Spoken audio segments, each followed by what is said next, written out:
Hello, welcome back. I'm Jacob Silverblade, and today we're doing a slightly different video. And I'm talking about, well, the big question, which is, has the meta turned into an uninteractive, unlike fun, unlike player interaction sort of slop? That is the question, and I want to go into depth into that question, what I exactly mean by that, and I want you guys to comment down below. What do you think? Because I think it somewhat has. I'm not saying it completely has. It could be a lot worse. This is not Yu-Gi-Oh! At the end of the day. I know, just I've heard things about it, and I'm like, I never want to play that game. But it still doesn't mean that this game, I think, has been, over time, I don't think this has happened right now, but I think it's gotten a lot worse this month in this meta. And I just want to know, like, what do you guys think? Please comment down below. Because I want to know whether you agree with me, disagree with me, whether I'm just talking to basically nobody here and you're all like, you don't even know what you're talking about, mate. Whether everybody actually thinks this, and this has been a thing which is happening over time. So yeah, I just want to talk about it and see where this goes. So, what do I mean by the meta has turned into a somewhat uninteractive slop? Well, to go into it, it's been somewhat, it's been, as I say, it's got worse, a lot worse this season, but it's been somewhat happening over time. So I guess the first archetype which did this was the, trying to think now, was the Orcs. And they've brought along all their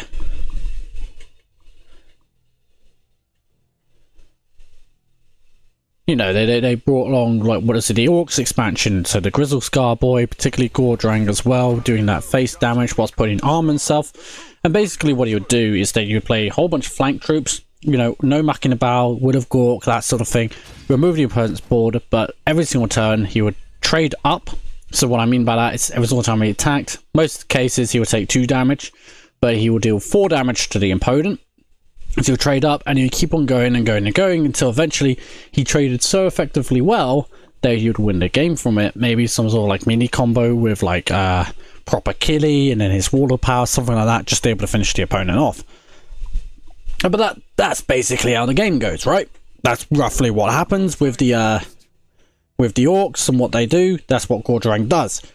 Now, that doesn't mean to say I don't like that gameplay style. I actually do quite like it. It's just that it would be such a shame if it got to a stage where that was the only way to play the game right now, which is what I do fear. Basically,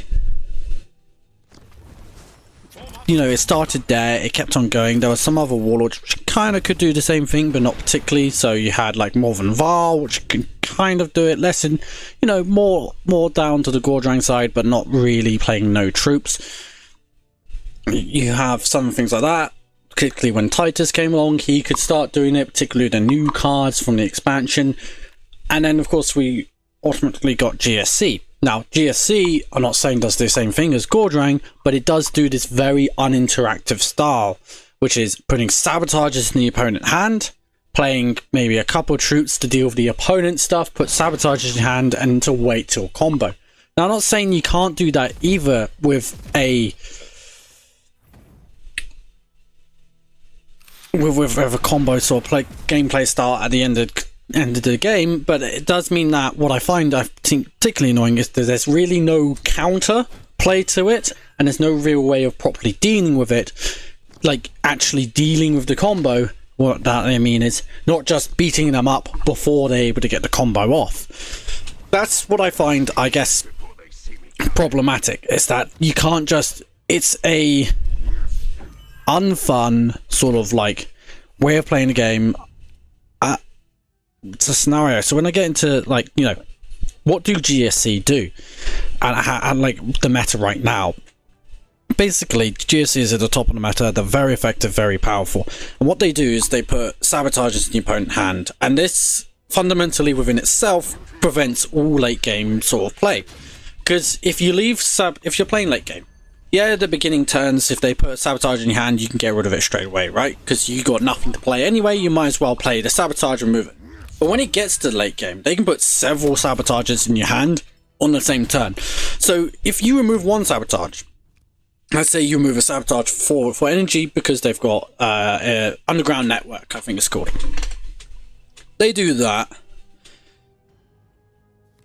You have a 4 energy sabotage, you have a 3 energy sabotage, you get rid of 4 energy sabotage on like 7 energy, you got 3 energy left. Now, if you're playing the late game, that means that you've probably already used all of your 3 energy low cost stuff earlier on to deal with the opponent's troops. Because they guess what? They can do play troops as well as playing sabotage. It's just what they do. So you go along, you do that, then you're left with 3 energy. Well, you could use hero power, but hero power typically is very ineffective. It doesn't really work. But so you can't really deal with anything with it. But then the opponent plays down troops and they get ahead even further. So you have options: play a tank, big late game unit, but then you can't get rid of a sabotage. You see? If you play your big tank, which leaves you in a place where you're kind of like, well, either I play this big tank and I go behind because they get multiple sabotage triggers, or I get rid of the sabotage and I go behind because now they have tempo. And so hence, either way, you get to the late game, which ends up being you're behind. Now, there is the solution where you go aggro, you go early game, you play early game troops. Problem with that is that, yes, it does well in that sense. Like they put super sabotages in your hand on their 6 energy, yes, your 7 energy, you get one on sabotages, play a troop, that way you're able to remove the problem and also play on the board at the same turn as well. And then you're able to get a bit further ahead, in the early game, you're able to get ahead of your opponent, you're able to maintain it during the mid game, they're able to get some sort of finish. Where at that point, when you're finishing the game, that's when you can ignore the sabotages in your hand, hopefully, and you finish him off, you kill him, and you're like, go, job done. But that doesn't work anymore. And that's because fundamentally, the GNC Occult have a bit too much ability to just, for example, the new Warlord, Scenari, I think it's called. That Warlord can spend 2 energy to remove your 2 energy troop, because there's hardly any troops out there who have 4 life. I don't think there is a single one, is there? I'm unaware of a single troop which has 4 life for like 2 energy. Anyway, they remove that troop with their Warlord, and they give you a sabotaging hand. So you play your 2 energy troop, they remove it with their Warlord, because you play your 2 energy troop so you can try and get ahead. They remove your Warlord, they put sabotaging hand. That messes up your 3 energy turn because you have to get rid of the sabotage, and then they're able to put down a 3 energy troop. So now they're ahead, all because they have a 2 energy hero power with Scenari. They effectively played a 2 energy card in their turn, which dealt with your 2 energy and made you also play another 2 energy. So they spent 2 energy to make you pay 4. That's very, very inefficient and shouldn't exist probably in the game just in general. And this is what Gene Stealers started being able to do. Instead, they started just being able to do that ability with Scenari, Primus Safraniana. You got Backstab. Yeah, with Backstab they have to trade life, but whatever. It's to build life so that they get ahead on tempo. Absolutely worth it. You got these flankers and somewhat, and they can there's other ways to put sabotage in your hand, and like them all, like Clandestine Operation, they put the exact sabotage that it forces the opponent to have to remove it, and they get to draw a card. So they go ahead by getting card draw where the opponent doesn't. You get what I'm saying? There is no good way to really balance this. Well, there is a good way to balance this, but it's not good as it stands because you end up falling behind. So you can't even go early game troops. You can somewhat do it against Primus Safraniana, but there's ways they can deal with it. It's a bit more of a fight. Against Scenari, you can't do it at all. don't play early game troops against Scenari. So you're left in this position where if you're playing against Genestealer Occult, you're kind of going, well, I can't go late game and I can't go early game troops, which forces you to only have one other solution, which is sort of like a mid-range / early game stratagem gym boss strategy. And this is what I mean, is that the warlords which are right now, like what's competitively viable right now, I think they somewhat talk about it in the podcast with the recent Forgecast. If you've seen it, it's very good. I very much do enjoy the Forgecast. But they talked about it. So like, what is very effective right now? Well, BJ mentioned Gordrang. And there's no surprise in that. Gordrang doesn't play troops. It does early game aggro with its hero power. And it's got a lot of way to do face damage without having troops being on board. For example, Warbikers die when they come in straight away. They can either move something or do 4 damage to face. He has abilities to heal up with Iron Gob or Grizzle's Garboy, giving him permanent life, extra life, you know, Scorcher Assault, stuff like that. A lot of flank troops for 6 energy. They're alright, you can get away with those, particularly if they are flank troops and they deal with something. You know, you get into that problem, you get Will of Gore, no mucking about. Do you see what I'm saying? They're either flank troops or like they're either flank troops or they're stratagems.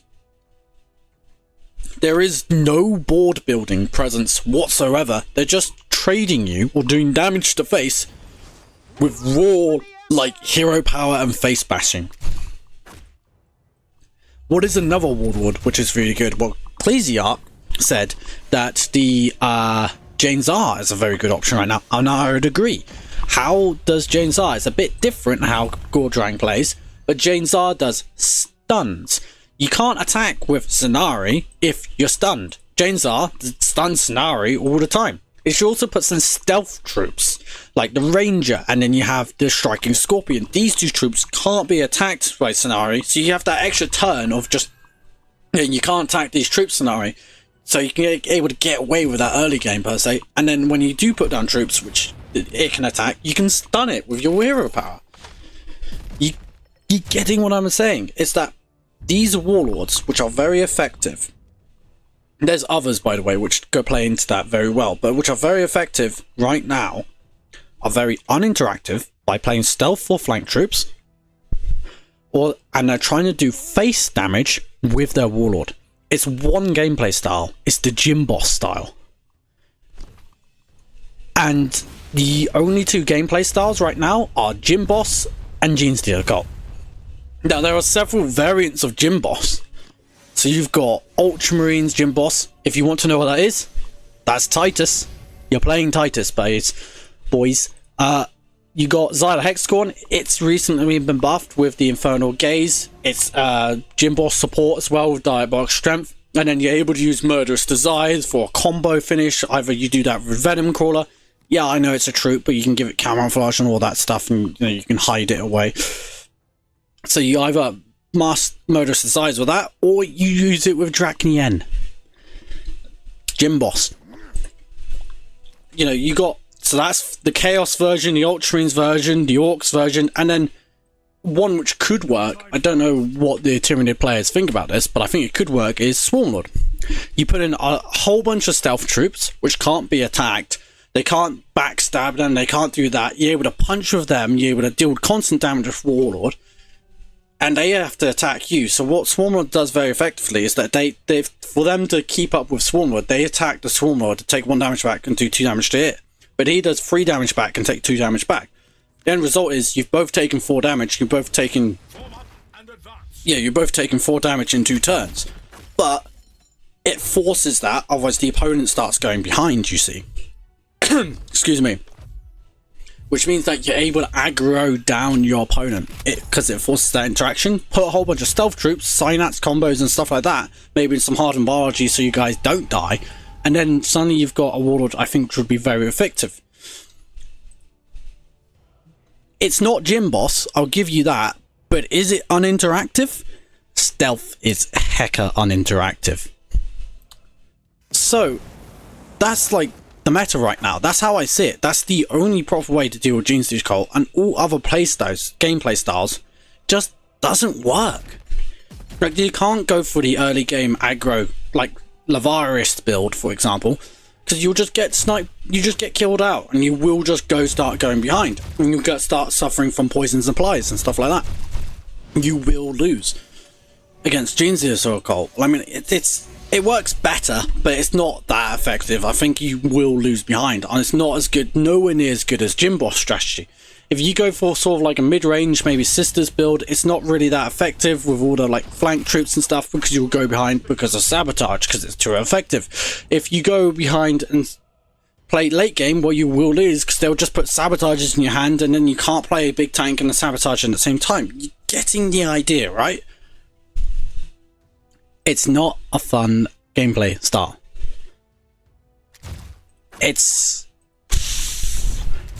I mean, like, what do you guys think? Am I talking to a brick wall here? Or am I making sense here? Is there something to this which is actually, like, really frustrating? Because I think this has been happening over the time, where you have these more mechanics which can actually play into this. And it's really frustrating that is the only way to play the game right now. I think it's becoming more and more the case, where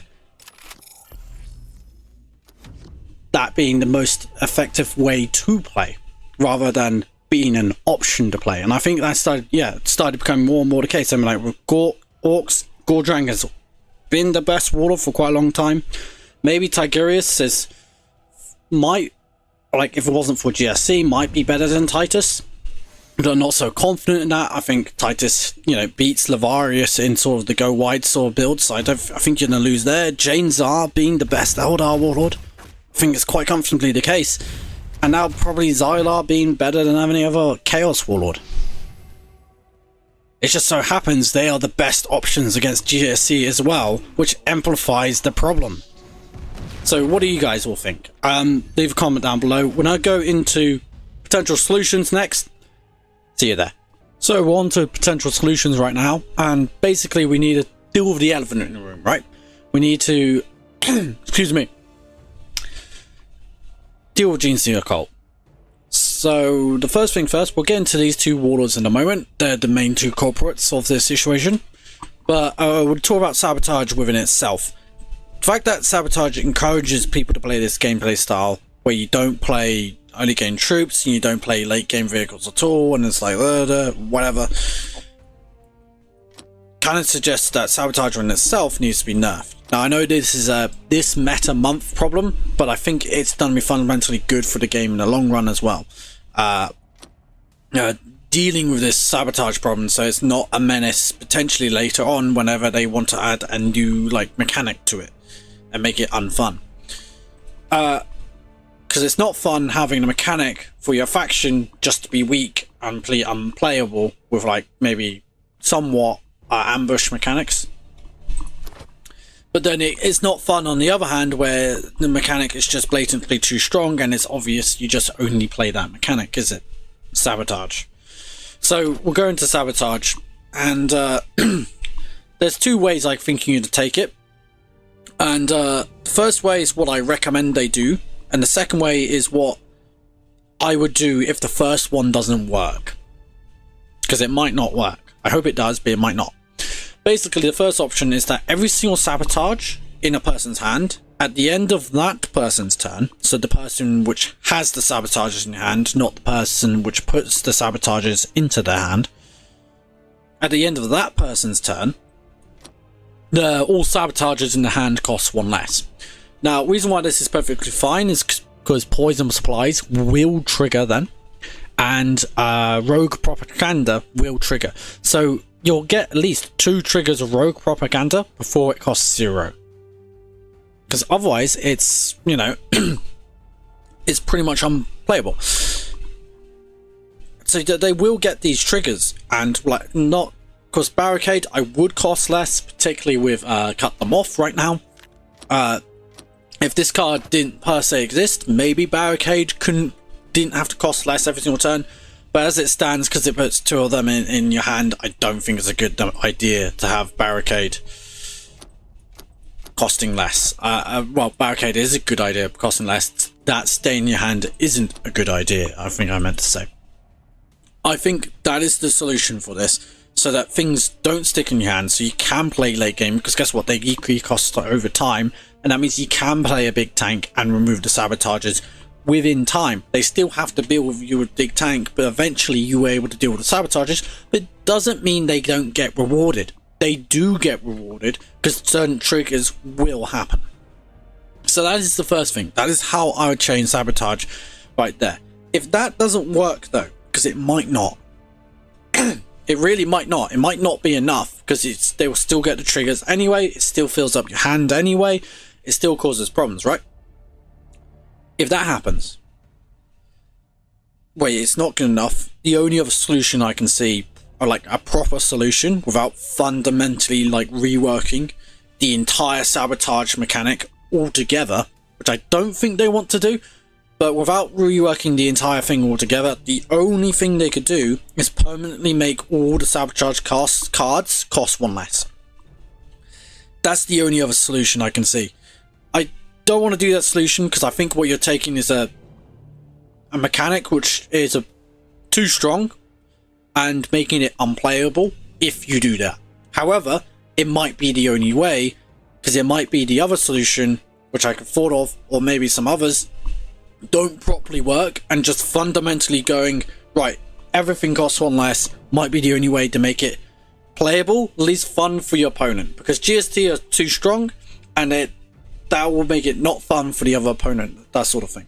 So that's what I'll do about sabotage. With these two, this one just blatantly, it's doing way too much for 2 energy. It can either not have snipe, which is appropriate, because then it actually takes damage back. There's actually a punishment for using it, putting a sabotage in your opponent's hand for free and dealing with a troop. So either that is the solution, or it just shouldn't have the slay mechanic. It should just able to take out a unit for 2 energy. That's totally appropriate, in my opinion, to be frankly honest.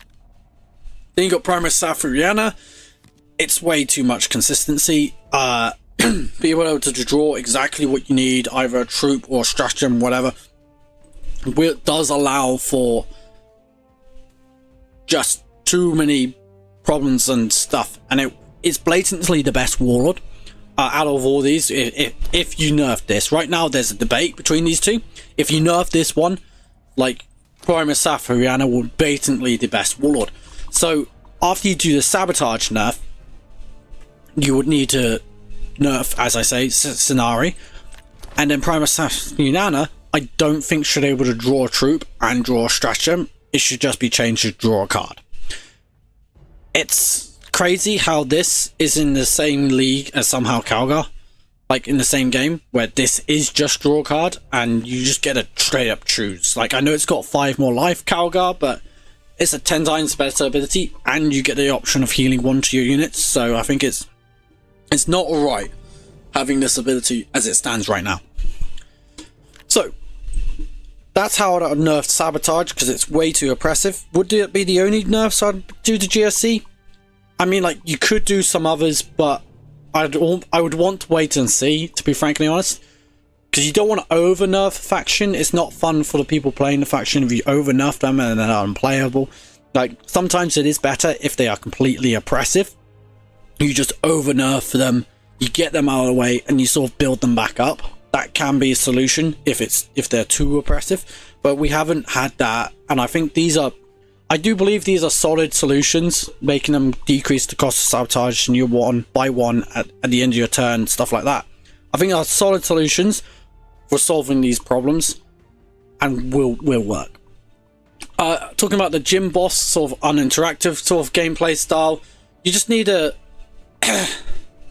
you don't want Gym Boss to be not an archetype. Having Gym Boss be an archetype, but then actually counterable, should be worthwhile. For example, I believe like big game tanks should work against, because they can't trade up into big game tanks all the time with Vanguard. Like, they will, Gym Bosses can't do that.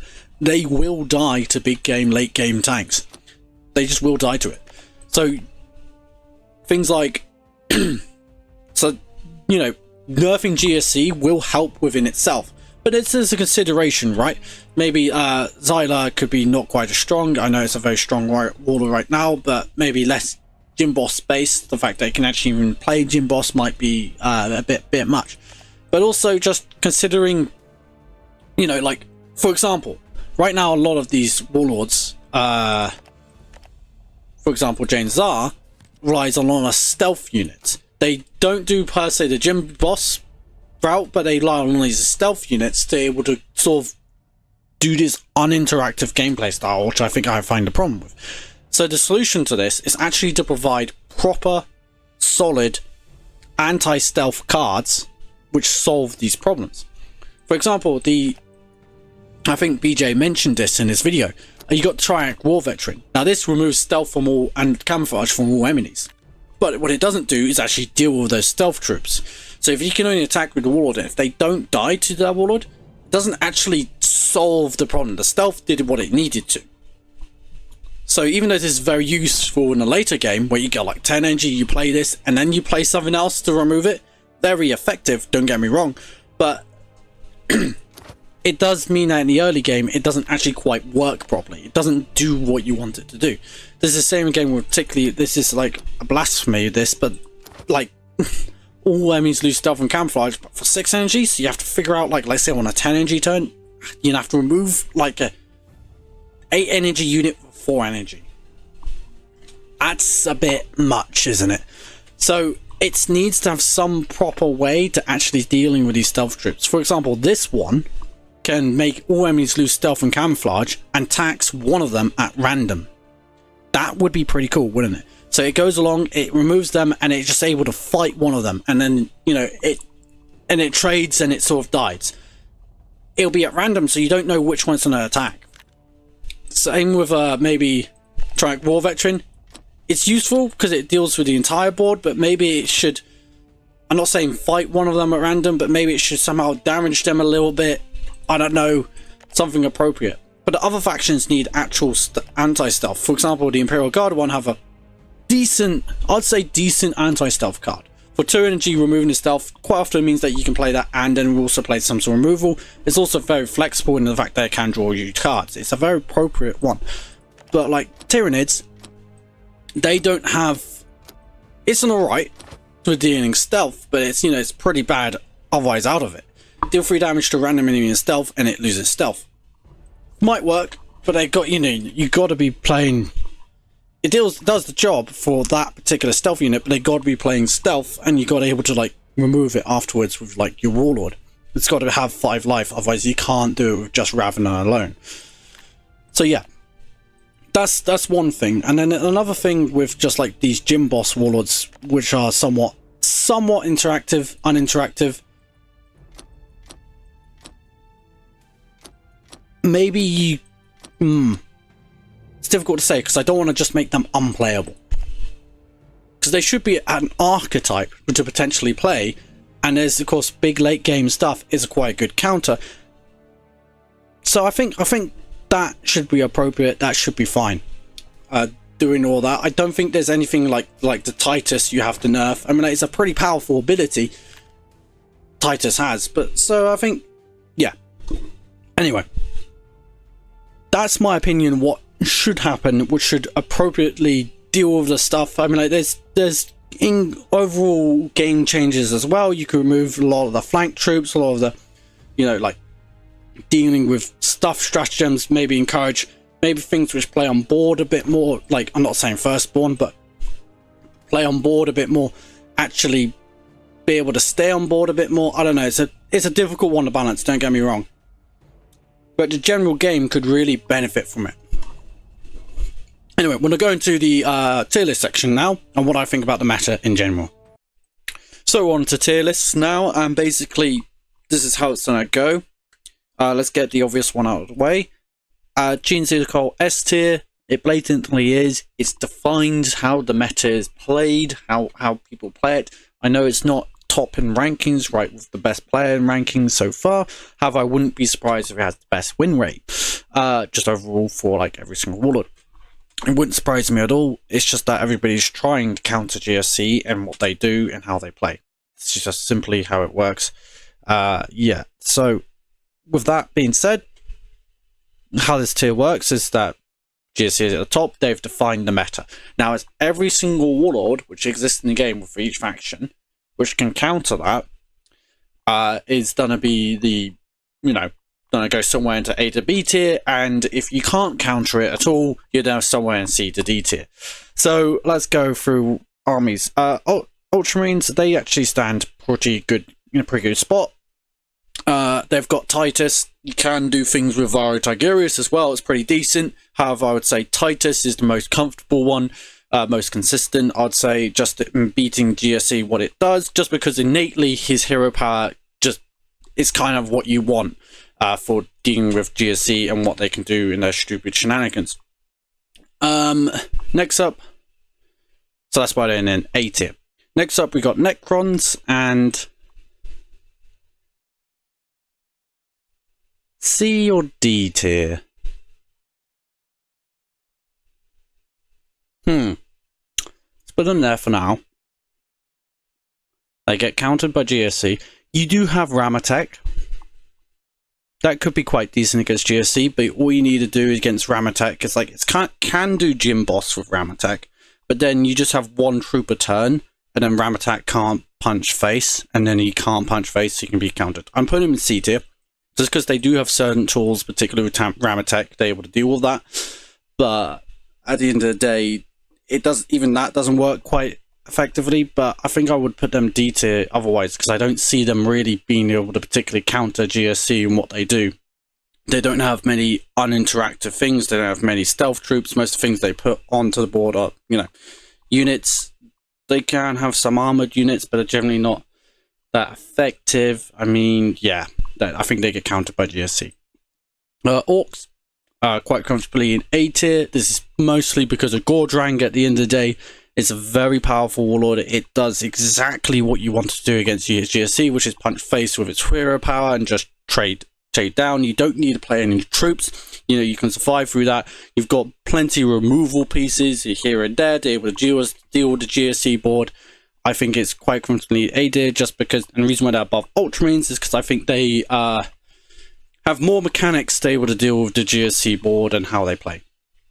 I'm not saying Ultramarines are bad, they both belong in A tier, it's just that Orcs belong here. Now, here I would need to ask the Tyranid players, what do they think about Swarmlord? Does Swarmlord counter GSC comfortably quite well, or is it actually not as comfortable as I think it is?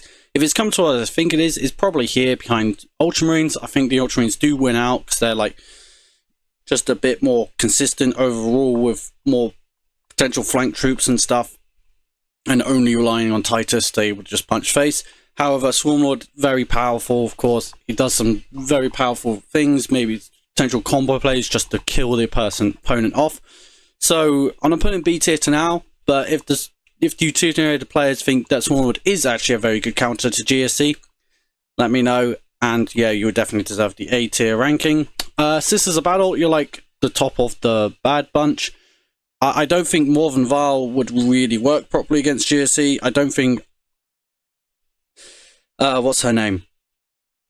Trying to think now. The Sacrosanct, the shield and mace lady. Anyway, I don't think those two, they can do kind of pretty well against GSC, but I imagine they don't do too well. They've got a lot of flank troops, they've got a lot of things like that, but they've got no real pressure they can put on the GSC itself. So I think they go into C tier just because they're going to die to GSC, I think, most of the time. I think that's what happens. They can't really deal with the sabotages properly. They want to go more into late game, but then GSC want to do that as well, and I think GSC just wins that with combos. Next up, Tal. I think you're better Necrons. However, you got no warlord which can do the same thing. Kind of same thing with Sisters. Yes, I do believe Sisters to be better than Tal. However, I do think that you kind of have the same problem with Sisters. You can't do what these warlords in the Ultramarines and stuff like that, like Titus, Gordrang, Swarmlord, you can't do what they do. So you have to play troops, and since because you have to play troops, I believe you are a disadvantage and potentially need looking at. Next up, Eldar, you're comfortably in A tier. you're probably like, well, we'll get onto it. Jane Zar is the main warlord. You can do something very similar to with Iliac Zephyr, however you don't have that stunning ability. You can put down a lot of stealth troops, so I think you're still in a pretty good spot anyway, and you can still do that aggro. You have the advantage of extra 5 life, which is quite nice, which just makes things can be safer and stuff like that. Overall, I think you're in a pretty good darn place. Probably the best faction to deal with this. I think you're better than Orcs, and I think what you do have the advantage of is that against all these warlords, so Jane Zar versus Gordrang, Jane Zar versus Titus, you have the advantage of probably winning those matchups as well. So that's why I'm putting you ahead over everybody else, just because your gym boss like aggro strategy can deal with other gym boss strategies as well. And since because that's the only counter GSC, you counter the GSC and you also go into these warlords. So I think you're in a pretty good spot overall. Next up, Chaos. Of course, Xyla Hexagon being the main one. Abaddon can do a bit of a thing of a gym boss as well, but probably not as much as, can't just do as much damage as Xyla, which I think is the main key here, is that Xyla can do a whole bunch of damages and stuff like that. The only reason why it's behind Eldar is probably because the card pool isn't quite good as Eldar, / you do get countered by Jane Zar, which is the whole reason why everybody's behind Jane Zar over here, with Eldar being just A tier, being able to counter the so-and-so. But you are in a very good spot to be able to take on this, and you're definitely, I think you are ahead of Hawks with just your playability, and like, because you've got like, what is it called? I think you're generally more powerful, but you got like, you got good combos of Dracnian, Venom Crawler, Murderous Desires, but you also have Helldrake Strike, Spawndom, and Traitor's Hate to be able to deal with the board and just do pressure damage to face. So I think you're in a great spot for that. Dark Angels, I would imagine you're B tier. I'm going to put you here just in case Tyranids are actually here. There's a question of if Belial could be a beatdown warlord, in which case you probably arguably could put it over here. Also, Asmodai is like one of the only warlords which can actually properly deal with GSC sabotage. And the reason why you can deal with it is because, you put, excuse me, you go along, you put sabotages, they put sabotage in your hand. What you can do is you can get secrets, which particularly the refill secret is really important against GSC. If you get that, then you can get rid of the sabotages, refill, and then actually play the game normally. And so you can deal with these sabotages whilst bringing up these broken secrets. So you can pop off with Asmodai, but you kind of need an early game secret. If you don't get the early game secret, you're kind of like, lose. And then there's also something like Belial, just being another beatdown warlord, but potentially you could do that, and that could work. Finally, we have the Imperial Guard, and yeah, they're D tier.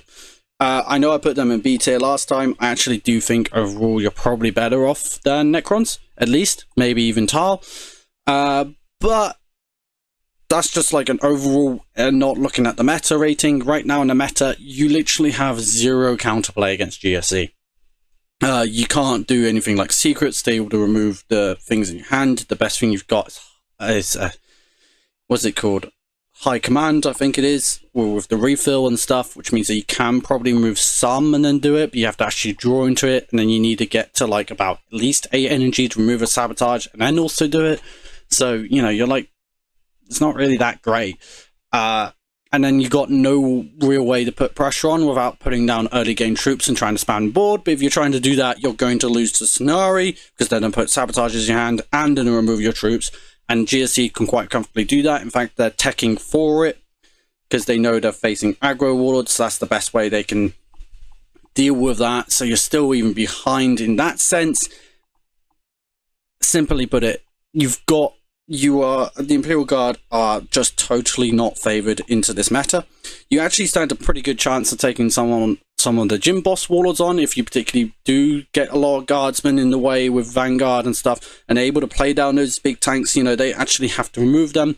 However, I would say Ultramarines are not bad into that, just because in worst case scenario they can at least get their warlord to with 2 armor and like 10 attack with a double what's it called? double assault doctrine, which means they can start removing tanks that way. Plus, they've got very good hard removal to be able to do all that, which is 5 energy, the second best arguably in the game. Maybe, no, I guess Sisters have a better one. And then Orcs, of course, still very much, if they get their no mucking abouts, if they get their Will of Gorks, they can deal with your tanks quite comfortably. So yeah, this is what I think. And yeah, I just, please comment down below. What do you think about my hot take? What do you think about this tier list? Do you agree? Do you disagree? See you next time.